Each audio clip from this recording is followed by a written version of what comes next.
Common ಆಗಿ ನೀವು ಕೇಳೋ ಪ್ರಶ್ನೆ ಏನು, ಒಂದು ಸತಿ ಮೆಡಿಸಿನ್ ಬಾಟಲ್ ಓಪನ್ ಮಾಡಿದರೆ ಎಷ್ಟು ದಿನವರೆಗೂ ಯೂಸ್ ಮಾಡೋದು? ಈಗ ಮೆಡಿಸಿನ್ಸಲ್ಲಿ ಒಂದು ಎಕ್ಸ್ಪೈರಿ ಡೇಟ್ ಅಂತ ಇರುತ್ತೆ. ಅದು ನಾವು ಓಪನ್ ಮಾಡಿಲ್ಲ ಅಂದರೆ ಅದು ಯೂಸ್ಫುಲ್. ಒಂದು ಸತಿ ಓಪನ್ ಮಾಡಿದರೆ depending on the medicine type ಅದು ಚೇಂಜ್ ಆಗುತ್ತೆ.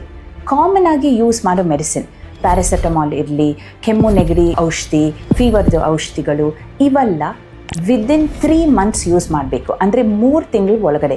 3 ತಿಂಗಳಾದಮೇಲೆ ಅದರಲ್ಲಿ ಕಂಟಾಮಿನೇಷನ್ ಆಗ್ಬೋದು, ಇಲ್ಲಾದರೆ ಅದರದ್ದು ಯೂಸ್ಫುಲ್ನೆಸ್ ಕಡಿಮೆ ಆಗುತ್ತೆ. ಎರಡನೇದು ಆ್ಯಂಟಿಬಯೋಟಿಕ್ ಸಿರಪ್ಸ್. ಆ್ಯಂಟಿಬಯೋಟಿಕ್ ಸಿರಪ್ ಅಂದರೆ ಯೂಶ್ವಲಿ ಪೌಡರ್ ಥರ ಇರುತ್ತೆ, ಅದರಲ್ಲಿ ನೀರು ಹಾಕಿಬಿಟ್ಟು ಕಲಸಿ ನಾವು ಕೊಡ್ತೀವಲ್ವ.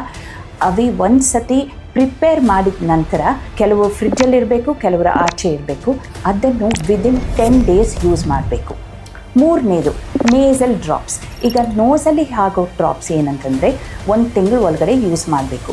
ಕಣ್ಣಿನ ಡ್ರಾಪ್ಸ್ ಜನರಲ್ ಆಗಿ 7 ದಿವಸ ಇಲ್ಲ 10 ದಿವಸವರೆಗೂ ಯೂಸ್ ಮಾಡಬೇಕು. ಕೆಲವು ಕಣ್ಣಿನ ಡ್ರಾಪ್ಸಲ್ಲಿ ತಕ್ಷಣ ಯೂಸ್ ಮಾಡಿ ಡಿಸ್ಕಾರ್ಡ್ ಮಾಡಬೇಕು ಅಂತ ಅದರಲ್ಲಿ ಬರೆದಿರ್ತಾರೆ. ಆಯಿಂಟ್ಮೆಂಟ್ಸ್, ಕ್ರೀಮ್ಸ್ ಅವೆಲ್ಲ 3 ತಿಂಗಳವರೆಗೂ ಯೂಸ್ ಮಾಡ್ಬೋದು. ಈಗ ಲಾಸ್ಟ್ ಇಯರ್ ಓಪನ್ ಮಾಡಿರೋದು ಇವಾಗ ಯೂಸ್ ಮಾಡಿದರೆ ಬಹುಶಃ ಅದು ಒಳ್ಳೆಯದಲ್ಲ. ಸೊ ಜ್ಞಾಪಿಸ್ಕೊಳ್ಳಿ, ಯಾವುದೇ ಮೆಡಿಸಿನ್ ಬಾಟಲ್ ನೀವು ಓಪನ್ ಮಾಡಿದರೆ ಫಸ್ಟ್ ಅದರಲ್ಲಿ ಡೇಟ್ ಹಾಕಿಬಿಡಿ. ಯಾಕಂದರೆ ನಿಮ್ಗೆ ಗೊತ್ತಾಗುತ್ತೆ 3 ತಿಂಗಳ ಒಳಗಡೆ ಯೂಸ್ ಮಾಡಬೇಕು ಅಂತ. ಎರಡನೇದು ಅದರದ್ದು ಕಲರ್ ಮತ್ತು ಸ್ಮೆಲ್ ಏನಾದರೂ ಚೇಂಜ್ ಆಗಿದ್ದರೆ ಅದು ಬಹುಶಃ ಸರಿ ಇಲ್ಲ. ಇದು ಯೂಸ್ಫುಲ್ ಆಗಿತ್ತಲ್ವಾ? ಮತ್ತು ಶೇರ್ ಮಾಡಿ.